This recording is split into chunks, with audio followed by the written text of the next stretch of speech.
सुप्रजा रामपूर्वा सन्ध्या प्रवर्तते। उत्तिष्ठ नरशार्दूल कर्तव्यं दैवमाह्निकम्। कौसल्या सुप्रजा रामपूर्वा सन्ध्या प्रवर्तते। उत्तिष्ठ नरशार्दूल कर्तव्यं दैवमाह्निकम्। उत्तिष्ठोत्तिष्ठ गोविन्द उत्तिष्ठ गरुडध्वज। उत्तिष्ठ कमलाकान्त त्रैलोक्यं मङ्गलं कुरु। उत्तिष्ठोत्तिष्ठ गोविन्द उत्तिष्ठ गरुडध्वज। उत्तिष्ठ कमलाकान्त त्रैलोक्यं मङ्गलं कुरु। मातः समस्त जगतां मधुकैटभारे। वक्षो विहारिणि मनोहर दिव्यमूर्ते। श्रीस्वामि निश्रित जनप्रिय दानशीले। श्रीवेङ्कटेश दैरे तव सुप्रभातम्। तव सुप्रभातमरविन्दलोचने। भवतु प्रसन्नमुखचन्द्रमण्डले। विधिशङ्करेन्द्रवनिताभिरर्चिते। वृषशैलनाथ दैते दयानिधे। अत्र्यादिसप्तर्षयः समुपास्य सन्ध्याम्। आकाशसिन्धुकमलानि मनोहराणि। आदाय पादयुगमर्चयितुं प्रपन्नाः। शेषाद्रिशेखर विभो तव सुप्रभातम्। पञ्चाननाब्ज भव षण्मुखवासवाद्याः। त्रैविक्रमादिचरितं विबुधा स्तुवन्ति। भाषापतिः पठति वासरशुद्धिमारात्। शेषाद्रिशेखर विभो तव सुप्रभातम्। ईषत्प्रफुल्ल सरसीरुहनारिकेळपूगद्रुमादिसुमनोहर पालिकानाम्। आवाति मन्दमनिलः सह दिव्यगन्धैः। शेषाद्रिशेखर विभो तव सुप्रभातम्।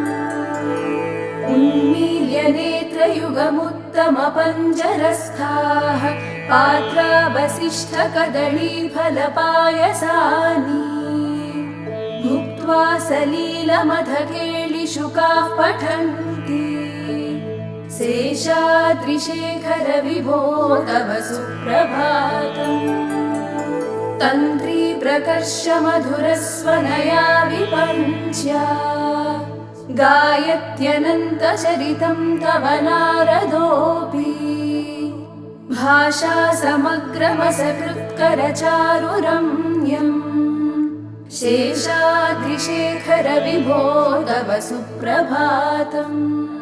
भृङ्गावळी च मकरन्दरसानुविद्ध झङ्कारगीतनिनदैः सह सेवनाय। निर्यात्युपान्तसरसी कमलोदरेभ्यः। शेषाद्रिशेखर विभो तव सुप्रभातम्। योषागणेन वरदध्विविमध्यमाने। घोषालयेषु दधिमन्थन तीव्रघोषाः। रोषात् कलिं विदधते ककुभश्च कुम्भाः। शेषाद्रिशेखर विभो तव सुप्रभातम्। पद्मेशमित्रशतपत्रगदाळिवर्गाः। हर्तुं श्रियं कुवलयस्य निजाङ्गलक्ष्म्या। भेरीनिनादमिव बिभ्रति तीव्रनादम्। शेषाद्रिशेखर विभो तव सुप्रभातम्। श्रीमन्नभीष्टवरदाखिललोकबन्धो। श्री श्रीनिवास जगदेकदयैकसिन्धो। श्रीदेवताग्रहभुजान्तर दिव्यमूर्ते। श्रीवेङ्कटाचलपते तव सुप्रभातम्। श्रीस्वामी पुष्करिणिकाप्लवनिर्मलाङ्गाः श्रेयोर्धिनो हरविरिञ्चि सनन्दनाद्याः द्वारे वसन्ति वरनेत्रहतोत्तमाङ्गाः श्रीवेङ्कटाचलपते तव सुप्रभातम्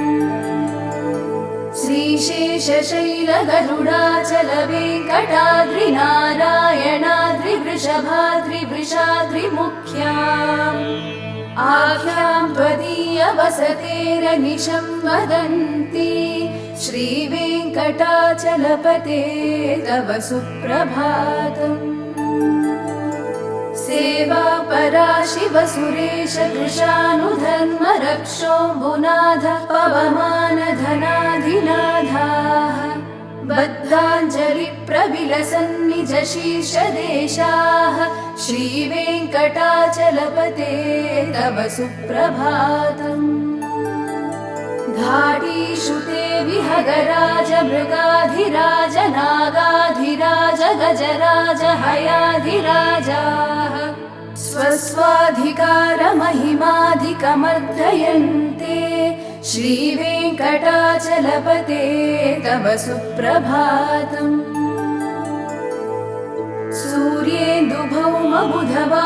सूर्येन्दुभौमबुधवाक्पतिकाव्यशौरि स्वर्भानुकेतुदिविषत्परिषत्प्रधानाः त्वद्दासदासचरमावधिदासदासाः श्रीवेङ्कटाचलपते तव सुप्रभातम्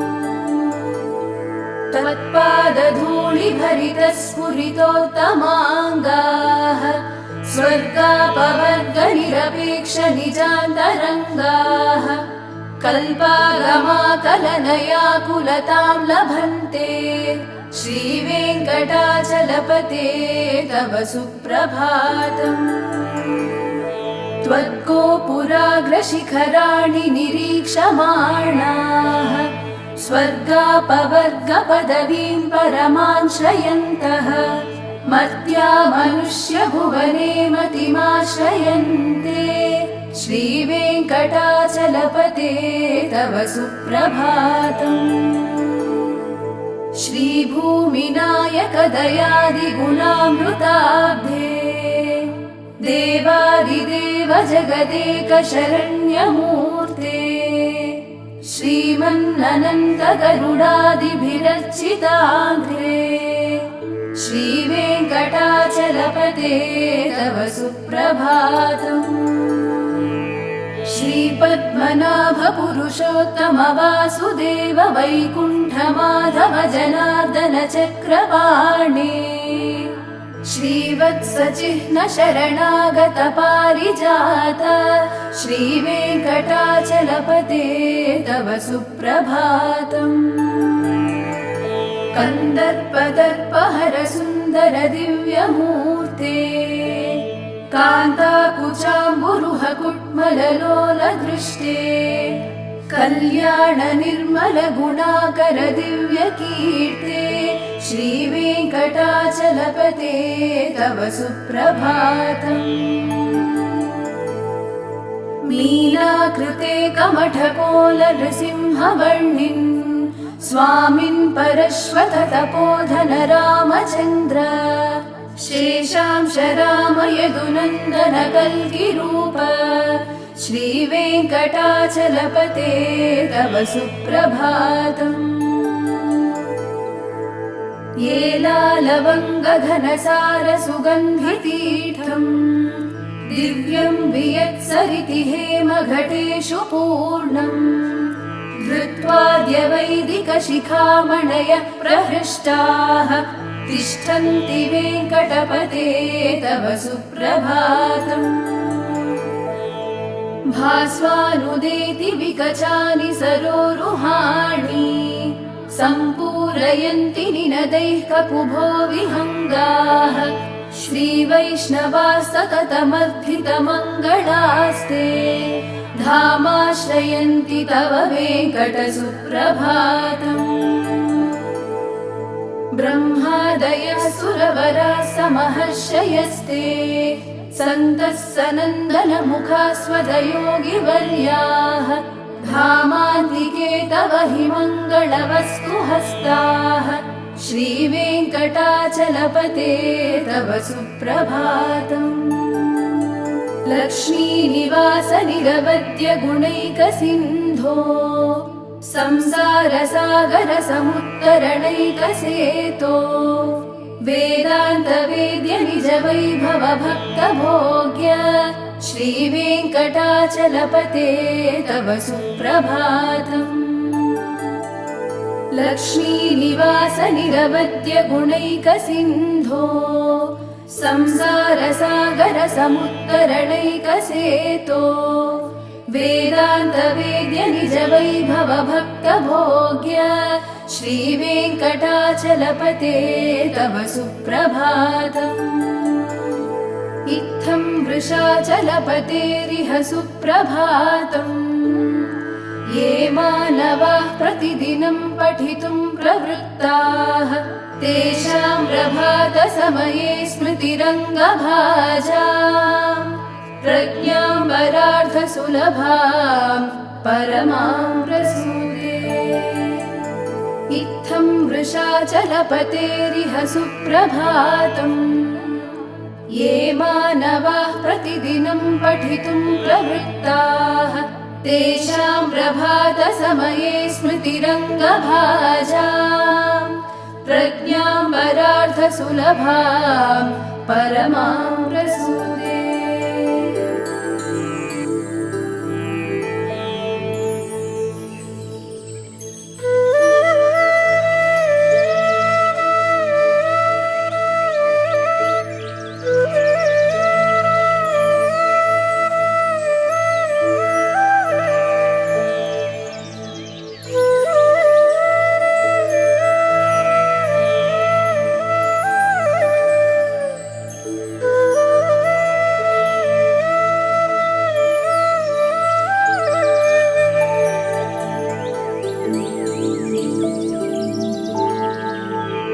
कमलाकुचूचुककुङ्कुमतो नियतारुणितातुलनीलतनो कमलायतलोचनलोकपते विजयी भव वेङ्कटशैलपते। सचतुर्मुख षण्मुख पञ्चमुख प्रमुखाखिल दैवतमौलिमणे शरणागत वत्सल सारनिधे परिपालय मां वृषशैलपते। अतिवेलतया तव दुर्विषहैरनुवेलकृतैरपराधशतैः भरितं त्वरितं वृषशैलपते परया कृपया परिपाहि हरे। अधिवेङ्कटशैलमुदारमते जनताभिमताधिकदानरतात् परदेवतया गदितान् निगमैकमलादयितान् परं कलये। कलवेणुरवावशगोपवधूशतकोटिवृतात् स्मरकोटिसमात् प्रतिवल्लभिकाभिमतात् सुखदात् वसुदेवसुतान् परं कलये। अभिरामगुणाकरदाशरथे जगदेकधनुद्धर धीरमते रघुनायक राम रमेश विभो वरदो भवदेव दयाजलधे। अवनीतनया कमनीयकरं रजनीकरचारुमुखाम्बुरुहम् रजनीचरराजतमो मिहिरं महनीयमहं रघुराममये। सुमुखं सुहृदं सुलभं सुखदं स्वनुजं च सुकायममोघशरम् अपहाय रघूद्वहमन्यमहं न कथञ्चन कञ्चन जातु भजे। विना वेङ्कटेशं ननाथो ननाथः सदा वेङ्कटेशं स्मरामि स्मरामि। हरे वेङ्कटेश प्रसीद प्रसीद प्रियं वेङ्कटेश प्रयच्छ प्रयच्छ विना वेङ्कटेशं ननाथो ननाथः सदा वेङ्कटेशं स्मरामि स्मरामि हरे वेङ्कटेश प्रसीद प्रसीद प्रियं वेङ्कटेश प्रयच्छ प्रयच्छ अहं दूरतस्ते पदाम्भोजयुग्मं प्रणामेच्छयागत्य सेवां करोमि सकृत्सेवया नित्यसेवाफलं त्वं प्रयच्छ प्रयच्छ प्रभो वेङ्कटेश अज्ञानिना मया दोषान् शेषान् विहितान् हरे क्षमस्वत्वं क्षमस्वत्वं शेषशैलशिखामणे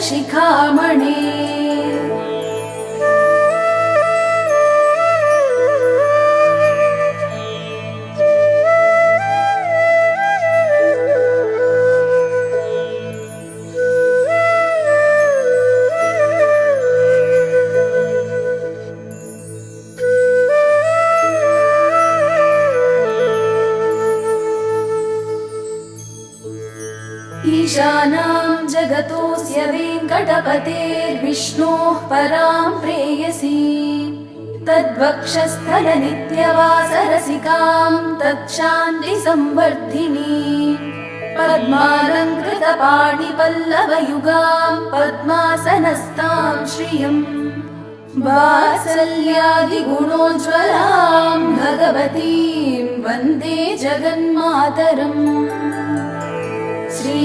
श्रीमन्कृपाजलनिधे कृतसर्वलोकसर्वज्ञशक्तनतवत्सल सर्वशेषिन् स्वामिन् सुशीलसुलभाश्रितपारिजात श्रीवेङ्कटेशचरणौ शरणं प्रपद्ये सद्यो विकासि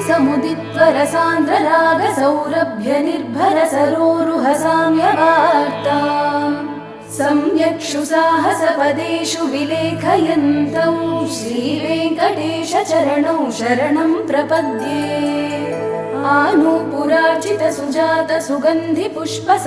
आनूपुरार्चितसुजातसुगन्धिपुष्पसौरभ्यसौरभकरौ समसन्निवेशौ सौम्यौ सदानुभवलेपि नवानुभाव्यौ श्रीवेङ्कटेशचरणौ शरणं प्रपद्ये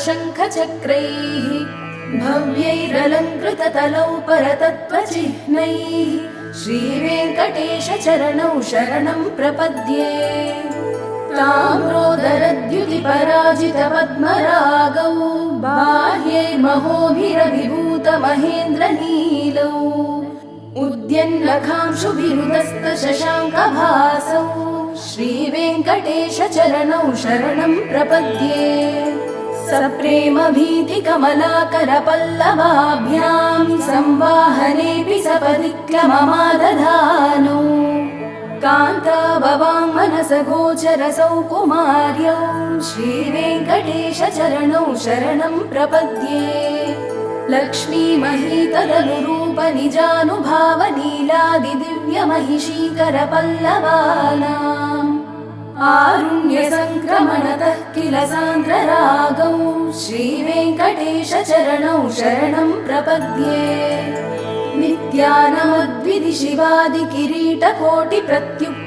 नित्यानमद्विधिशिवादिकिरीटकोटिप्रत्युक्तदीप्तनवरत्नमहः प्ररोहैः नीराजनाविधिमुदारमुपादधानौ श्रीवेङ्कटेशचरणौ शरणं प्रपद्ये विष्णोः पदे परम इत्युदितप्रशंसौ यौ मध्वौत्स इति भोग्यतयाप्युपातौ भूयस्तदेति तव पाणितलौ प्रदिष्टौ श्रीवेङ्कटेशचरणौ शरणं प्रपद्ये पार्थाय तत्सदृशसारथिना त्वयैव यौ दर्शितौ स्वचरणौ शरणं व्रजेति भूयोऽपि मह्यमिहतौ करदर्शितौ ते श्रीवेङ्कटेशचरणौ शरणं प्रपद्ये मन्मूर्धिकाळियभणे विकटाटवीषु श्रीवेङ्कटाद्रिशिखरे शिरसि श्रुतीनाम् चित्तेऽप्यनन्यमनसां सममाहितौ ते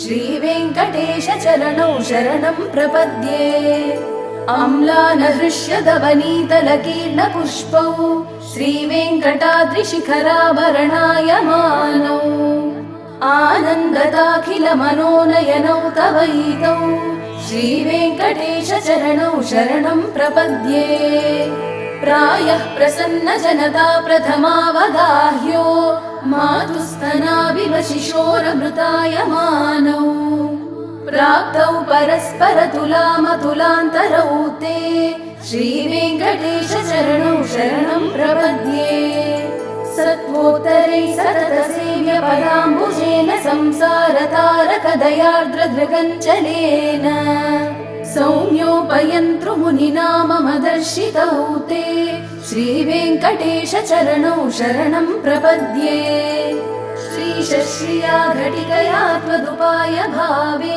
प्राप्ये त्वयि स्वयमुपेयतया स्फुरन्त्या नित्याश्रिताय निरवध्य गुणाय तुभ्यं स्यां किङ्करो वृषगिरीश न जातु मह्यम् श्रियः कान्ताय कल्याणनिधये निधयेऽर्थिनां श्रीवेङ्कटनिवासाय श्रीनिवासाय मङ्गलम् लक्ष्मी सविभ्रमालोकशुभ्रो विभ्रमचक्षुषे चक्षुषे सर्वलोकानां वेङ्कटेशाय मङ्गलम् श्रीवेङ्कटाद्रिशृङ्गाग्रमङ्गलाभरणाङ्ग्रये मङ्गलानां निवासाय श्रीनिवासाय मङ्गलम् सर्वावयव सौन्दर्य सम्पदा सर्वचेतसां सदा सम्मोहनायास्तु वेङ्कटेशाय मङ्गलम् नित्याय निरवध्याय सत्यानन्दचिदात्मने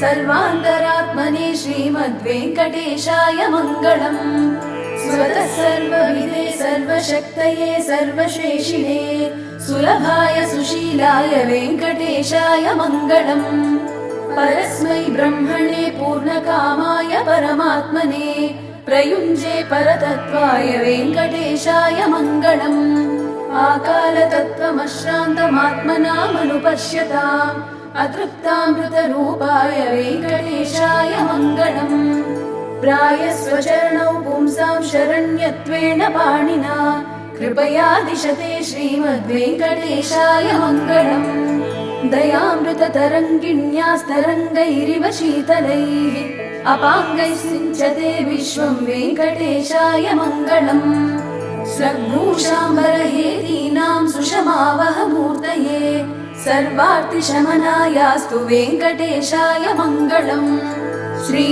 श्रीवैकुण्ठविरक्ताय स्वामि पुष्करिणीतटे रमया रममाणाय वेङ्कटेशाय मङ्गलम् श्रीवैकुण्ठविरक्ताय स्वामि पुष्करिणीतटे रमया रममाणाय वेङ्कटेशाय मङ्गलम् श्रीमत्सुन्दरजामात्रमुनिमानसवासिने सर्वलोकनिवासाय श्रीनिवासाय मङ्गलम् मङ्गलाशासनपरैर्मदाचार्य पुरोगमैः सर्वैश्च पूर्वैराचार्यैः सत्कृतायास्तु मङ्गलम्।